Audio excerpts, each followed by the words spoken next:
Hi everyone, welcome back to another interesting video. Our Duresami finishes a heavy set of squats. He checks his smartwatch, his heart rate shows 152. He immediately tells his wife Meenakshi, strength training finished, cardio also finished. Today I saved 40 minutes. Meenakshi looks at him and says, yesterday your heart rate also increased when Kamala asked you to return her money. Shall we count that as interval training?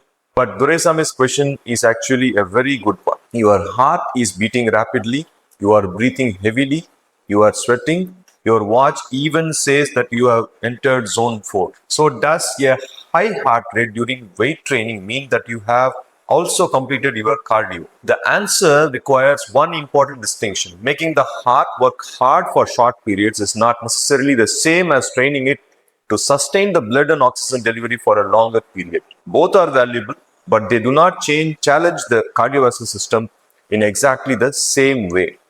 Today, let us understand why your heart rate rises during lifting, how strength and aerobic training affect the heart differently, what doctors mean by an athlete's heart, what concentric and eccentric remodeling mean, and whether circuit training or HIIT can count as cardio.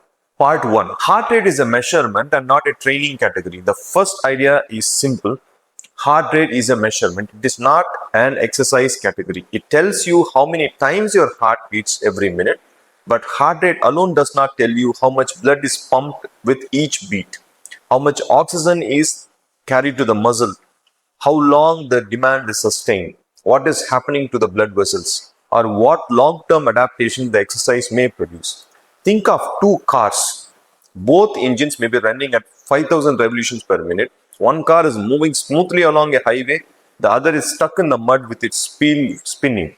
The engine speed may be similar, but the work being performed is very different. Your heart rate can also rise for different reasons. During the aerobic exercise, the cardiovascular system usually has to maintain a large flow of oxygenated blood for sustained period. But during a heavy lift, the heart rate may rise in response to intense muscular contraction, nervous system activation, bracing, and a temporary increase in pressure. The heart is working hard in both the situations, but it's not necessarily solving the same physiological problem. You will understand as you see the video. Part 2. What happens during a heavy lift? Let us return to Duresami's squat. Before he descends, he takes a breath, he braces his trunk. During a heavy repetition, he may briefly hold his breath against a closed airway. This is called Valsalva maneuver. The pressure inside the chest and abdomen, at the same time contracting the muscle, compress some of the blood vessels passing through them. The nervous system becomes highly activated, the heart rate rises, the blood pressure may also rise substantially, especially during very heavy lifting. Large compound movements, long straining efforts, and repetitions performed close to failure. Then Duresami racks the bar, he rests, he checks his phone, he discusses cricket, his heart rate begins to fall, the next set creates another rise. So a traditional strength training session often produces a pattern like this. Heart rate rises during the set, the falls during the rest period, rises again and falls again. This is genuine cardiovascular stress. The strength training is not only about building visible muscle. It can improve strength, the muscle mass, bone loading, glucose regulation, physical function, and independence with aging. But this intermittent pattern is not identical to maintaining elevated blood flow and oxygen delivery continuously for 30 or 40 minutes. Coming to part 3, what happens during aerobic exercises? Now imagine Meenakshi cycling continuously. Her leg muscles need oxygen, not for one repetition, but for 30 seconds continuously. The heart responds by increasing the cardiac output. It depends on the heart rate and stroke volume, the amount of blood pumped with each beat. During sustained aerobic exercise, more blood returns to the heart fills more fully, stroke volume increases, the blood flow to the working muscles rises. The blood vessels supplying those muscles dilate, the oxygen must be delivered and used continuously. With repeated aerobic training, adaptation occurs. The heart becomes better at filling, pumping blood. The blood vessels become better at delivering the working muscle group develop more capillaries and mitochondria, improving the ability to receive and use oxygen. So aerobic fitness is not simply about making the heart beat faster, it is about improving the entire system from the heart and blood vessels to muscles themselves. The simple contrast is strength training mainly asks how much force you can produce. Aerobic training mainly asks how much oxygen can you deliver and use and for how long. There is an overlap, but they are not the same question. Part 4. What is an athlete's heart? This is interesting. Does exercise actually change the physical structure of the heart? Yes, it can. When someone trains consistently, particularly at a high level, the heart may adapt. Doctors call this the athlete's heart.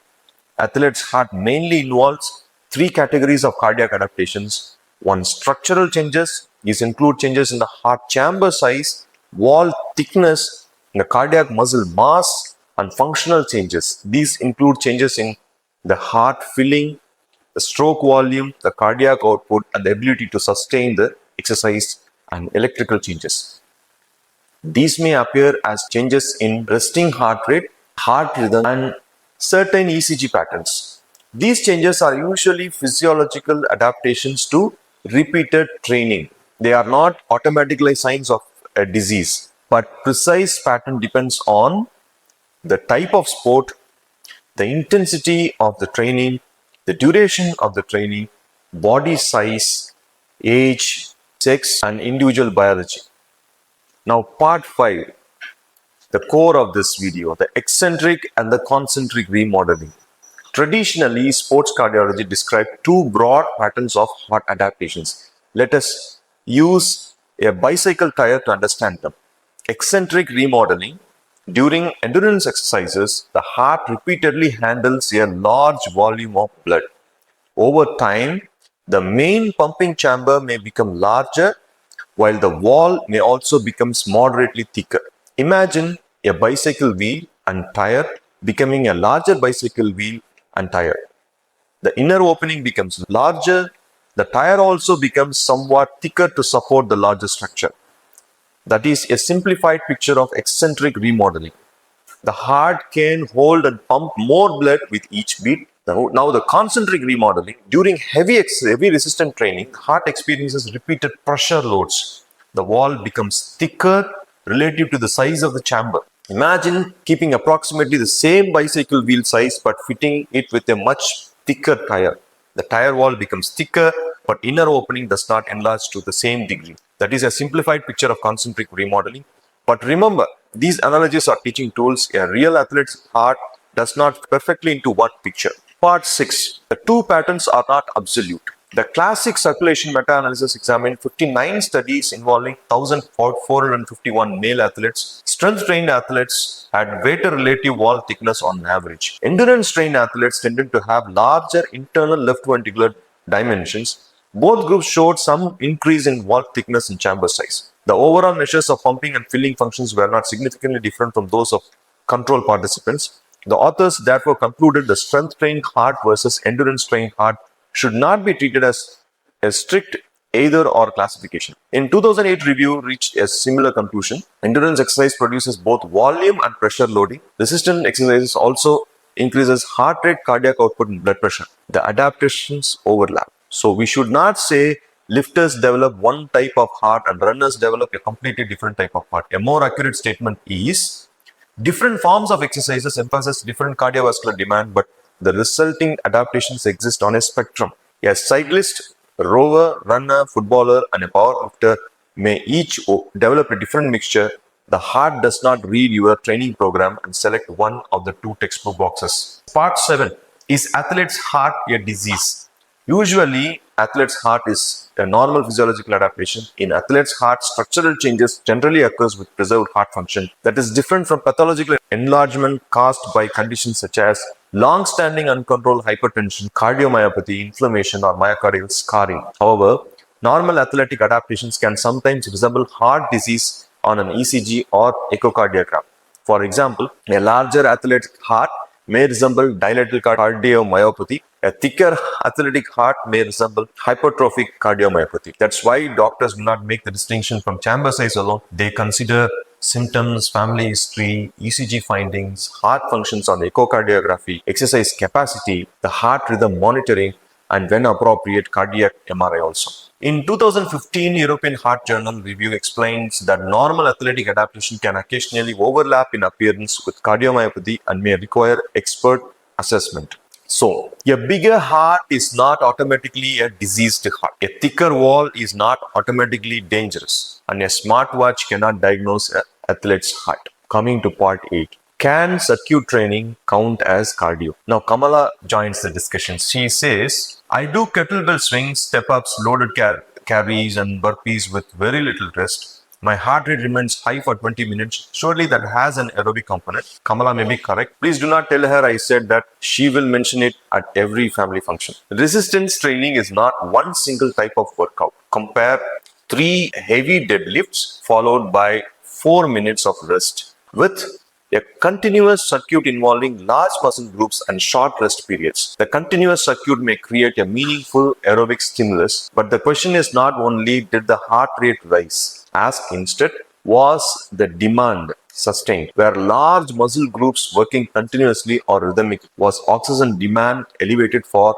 a meaningful duration? Was the session mainly repeated straining or continuous metabolic work? So, some resistance circuits can contribute to aerobic fitness, but not every breathless strength session is equivalent to running, cycling, rowing, swimming, or sustained brisk walking. Part 9. What about HIIT? HIIT. High intensity interval training. High intensity interval training can improve aerobic fitness, but activity must genuinely challenge the cardiorespiratory system. Example, fast cycling, uphill walking or running, rowing, swimming, or another rhythmic activity using large muscle groups. Heart rate rises during the work interval, partly recovers, then rises again. So, aerobic exercises does not always have to be continuous, but the term HIIT is now attached to almost everything. Doing curls quickly is not automatically aerobic HIIT.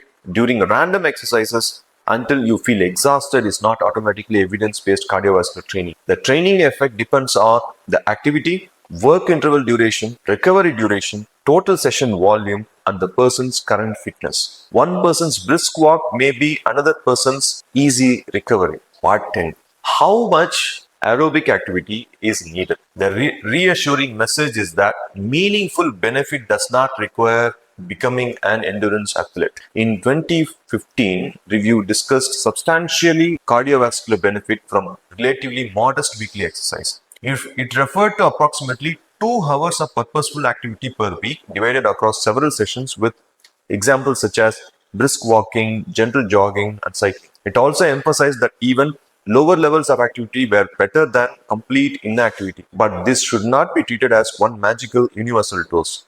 The right amount depends on current fitness, age, joint symptoms, blood pressure, medical condition, medications, and recovery capacity. But many adults, a balanced week might contain 2 strength training sessions per week, 2 or 3 aerobic sessions per week, and regular walking or general movement on the remaining days. That is an example, not an individual prescription. The central principle is do not choose between strength and aerobic fitness. Develop both. Part 11. Do not judge a workout from one peak number. After your workout, ask 3 questions. First, what was being challenged? Either it is muscle force, pressure handling, or sustained oxygen delivery, or a mixture. Second, was the effort brief or is it sustained? 30 seconds of intense training is not the same physiological task as 30 minutes of continuous activity. Third, what are you trying to improve? Maximum strength or muscle size or aerobic fitness or VO2 max, walking capacity or long-term health? Your watch showing a heart rate of 150 during squats may be accurate, but that number alone does not tell you the stroke volume, the cardiac output, oxygen consumption, vascular responses, whether you accumulated enough sustained aerobic work. Peak heart rate is one clue, it is not the final verdict. Now the final closing. Doraisami's squats are valuable. They improve his strength, they preserve his muscle, they load his bones, they help him climb stairs and remain independent. But after that workout, Meenakshi still asks him to join her for a brisk walk. Doraisami says, why? My heart rate already reached 152. His wife Meenakshi replies, your bank balance also reached 1,52,000 once. That does not mean it stayed there. The takeaway is simple. A high heart rate during lifting means your cardiovascular system is being challenged. It does not necessarily mean that you have trained every component of aerobic fitness. Strength training improves your ability to produce force. Aerobic fitness improves your ability to sustain blood flow, oxygen delivery, and output. Neither needs to compete with the other.